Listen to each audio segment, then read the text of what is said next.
तो हमारा भी संकल्प था कि माफिया को मिट्टी में मिला करके रहेंगे। 400 पार, वो 400 हारने जा रहे हैं। 400 पार की जब बात होती है तो समाजवादी पार्टी को तो चक्कर आने लगता है। आज यूपी के सीएम योगी आदित्यनाथ और पूर्व सीएम अखिलेश यादव पूर्वांचल में चुनाव प्रचार करने पहुंचे थे। नौकरी को हम लोग कभी स्वीकार नहीं कर सकते। दोनों ही दिग्गज नेता माफिया मुख्तार अंसारी के गढ़ में थे। योगी आदित्यनाथ ने मोहम्मदाबाद के बैचलपुर में जनसभा की तो अखिलेश गाजीपुर की चुनावी रैली में शामिल थे।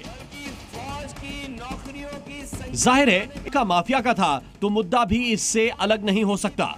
सीएम योगी ने मोहम्मदाबाद से सीना ठोकते हुए कहा कि हमने माफियाओं के अंत का जो संकल्प लिया था वो पूरा किया और इन माफियाओं को, इन निर्दोष लोगों की हत्या करने की छूट सत्ता कैसे दे देती है।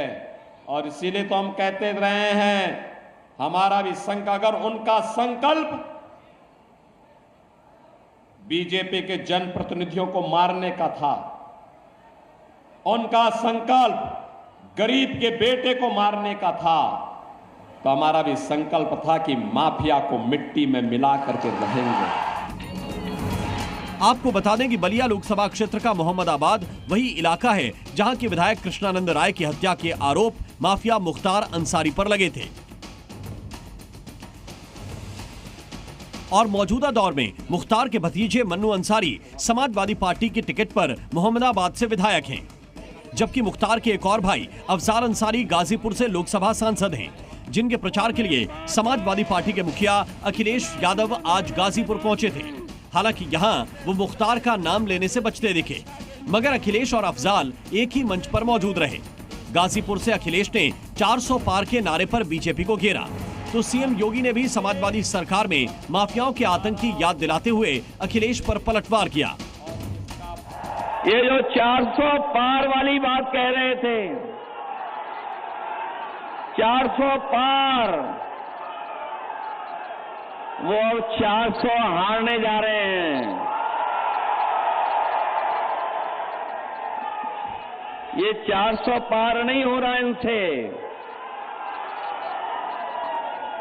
ये इनका सब हिसाब किताब डगमगा गया है। 400 पार की जब बात होती है तो समाजवादी पार्टी को तो चक्कर आने लगता है, क्योंकि ये तो केवल 60-62 सीटों पर ही चुनाव लड़ रही है, 60-62 सीटों पर, और यादवों में भी देना था, सब अपने खानदान के दे दिए। योगी आदित्यनाथ यहीं नहीं रुके, उन्होंने कांग्रेस और समाजवादी पार्टी गठबंधन पर भी निशाना साधा और दोनों पार्टियों पर तुष्टीकरण की राजनीति का आरोप लगाया।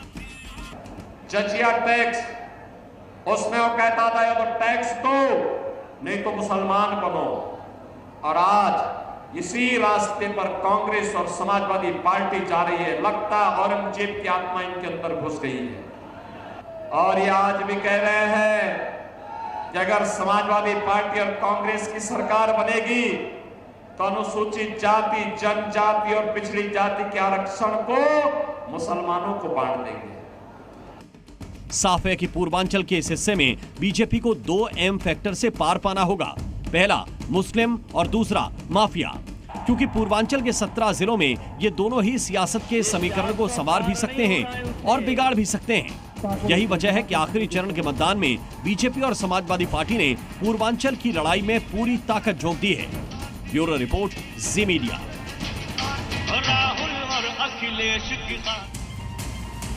तो पूर्वांचल में इतना जोर क्यों लगाना पड़ रहा है और पूर्वांचल में बीजेपी का इतना फोकस क्यों है, दोनों ही सवाल है। इसके पीछे की वजह क्या है, पिछले चुनाव के आंकड़ों को आप देखेंगे तो शायद समझ जाएंगे कि दिक्कत आखिर कहां पर है और क्यों इतनी ताकत लगानी पड़ रही है। 2019 के लोकसभा चुनाव के दौरान पूर्वांचल में कुछ सीटें बीजेपी के लिए सिरदर्द बन गई। 2019 में बीजेपी को 5 सीटों का नुकसान हुआ, जबकि 3 सीटों पर बहुत ही छोटे अंतर से जीत हासिल हुई थी। और इसको आप समझिए, पूर्वांचल में 2019 का क्या समीकरण रहा था, इसको आप देखिए। आजमगढ़ में समाजवादी पार्टी के उम्मीदवार ने 2.5 लाख से ज्यादा मतों से जीत हासिल की थी।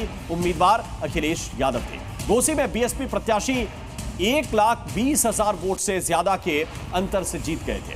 गाजीपुर में बीएसपी ने 1 लाख से ज्यादा वोटों से जीत हासिल की थी और बलिया में बीजेपी मात्र 15,000 वोट से जीत पाई थी, यानी कि बहुत ही फंसा हुआ चुनाव था। और वाराणसी से भी सीएम योगी आदित्यनाथ ने माफिया को लेकर समाजवादी पार्टी पर हमला बोला है। जी न्यूज़।